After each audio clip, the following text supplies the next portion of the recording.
Hello guys, you are watching Sid Gamings and today we are going to talk about the PS4 error CE-33676-5. It cannot be deleted. So you just simply go to the settings, and what you do, because you have a corrupted data, that's why you're not going to delete it. You go to the initialization in the bottom.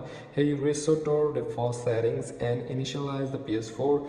You just initialize the PS4 quick if you recover your data. If you don't want to recover your data, then just you initialize a full. And I'm just going to suggest you just go to safe mode and then you just rebuild your database. It will be fixed, and clear cache's data, and your corrupted data will be fixed after rebuilding your system software, and all other files will be deleted and a corrupted data will be deleted. And so here we go, that's how you can do it, and it will be fixed, this error.